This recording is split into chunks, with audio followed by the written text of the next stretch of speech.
What's going on, everybody? It's your boy Hoop Jogging back with another video. And before we get to the content, if you would take a second to like, comment, subscribe, hit that notification bell, please. All right, let's get it. Today I'm gonna talk about Allen Iverson. And I saw a really good segment on shout out to FYF, shout out to Lamont on his channel FYF Sports Debates. He had three-time NBA champion Scott Williams on there talking about, the obviously playing for the Chicago Bulls, winning 3 championships. But he also had a very, very peculiar part of his overall interview, and it was like, what's going on or what went on with Allen Iverson. Now he's gonna drop some jewels about what he observed about what Allen Iverson was as a team player, and after he does that, I'm gonna come in with my own commentary. But without further ado, let's let the 3-time NBA champion speak his piece. Talk to you soon. Peace. From the outside looking in, when you see a talent, as far as it's just a talent like that, but then I could always tell that there was some type of disconnect. I don't know what it was. I don't know if it was attitude. I don't know if it was work ethic, but I could always tell there was a reason why the outcomes were always the same for him everywhere he played. You gotta give us a snippet, just a snippet of what we can expect to read from Through the Fire about your experience. I won't give you what's in the book, because then you probably won't go buy the book, or it will be anticlimactic. But let me tell you, let me tell you one story that I didn't include in the book, because I didn't want to make it about Allen Iverson. Okay. I wanted it to be about other things. But one of his favorite pastimes was getting hurt late in ball games, so he could feign that injury in practice, the next day or the days following. And he and Derek Coleman, another guy that I thought who had a lot of talent, was the #1 draft choice for the class of '90, which would have been my draft class had I been drafted.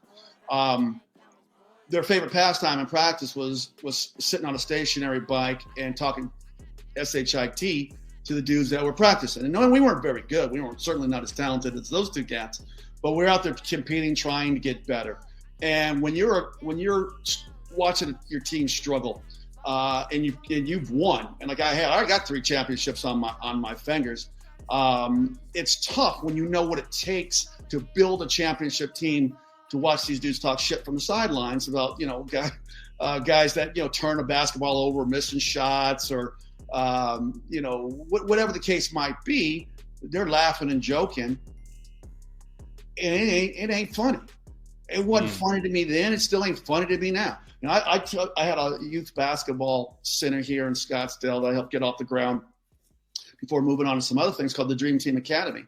And we talked about the mindset of being a team player as much as we talked about skills and X's and O's and defense and basketball philosophies. We talked about what it's like with these young boys and girls, what it takes to be in team sports. And them dudes didn't get it. Now that's very interesting. Scott Williams, the horse out his own mouth, talked about how AI had a propensity to kind of get injured at the end of the game, so you don't have to practice the next day. And playing with a lot of guys from a lot of different backgrounds, there are some dudes who don't want no part of practice. It is what it is. So it's just interesting to see Allen Iverson be in a position where you were elevated so highly, so quickly, being the leader of the 76ers, when a guy like Scott Williams, I know most people be like, Scott Williams, he's a bum. I don't so much see it that way. Scott Williams was a guy who knows what championship minutia looks like, and he talks about that in length, further on the conversation. So he understands what winning basketball looks like and losing basketball looks like. So I say all that to say, because this kind of confirms something that I've always kind of presumed about Allen Iverson, that his cult of personality kind of supersedes what he actually was, because the Allen Iverson clan, as I call them, they sometimes they have a tendency to act like his only career was 1996 and 2001. They gloss over all the other litany of stuff. The AI showed that there's some questionable things there as far as maturation, as far as his preparation. You can't just go out there and hoop. You got to actually have your team in the right mental frame, muscle memory frame, and also situationally aware. And there's questions about AI and his ability to lead a team in that capacity. So it's very interesting to see Mr. Williams step in and give his critiques. And he also has another in his book. So y'all check his book out. The link will be in the chat, because it's always good to get good perspective from former NBA players who are actually in the foxhole, not just these speculatory things where, like, you know, your Skip Bayless of the world, your Nick Wrights of the world, Stephen A. Smith, so on and so forth. Where they're kind of speculating. You got a guy who's right there, who lived their life right there beside AI. So I thought that information was valuable. So it kind of just, you know, it leads more credence to, you know, a little bit of AI critique. I know, again, I'm going to miss y'all with some of this, but it's just like some of his production was, or lack thereof, was his lack of preparation. Y'all all remember when AI went to the Pistons, he didn't want to play point guard. He went to Denver, he didn't really want to play point guard. Went to Memphis, same deal. That kind of got him rolled out the league. So we shall see going forward. But again, the insight was important. You go on the show, and then I also like to impart this on kids who want to play the sport, this crazy sport named basketball, that you got to be a team player, man. You have to understand that the things that you do affect the guys who are under you.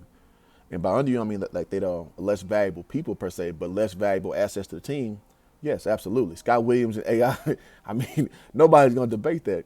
However, to get the maximum result out of your guys, it will behoove you to be more of, you know, a cohesion person, a person who's going to make people better by using their strength and their skills and to maximize them at the level they're at, and not necessarily cheapening out as far as leadership is concerned. So that's all I got for this video, man. So y'all let me know if, you know, you agree with me. Hoop, I agree, that's crazy.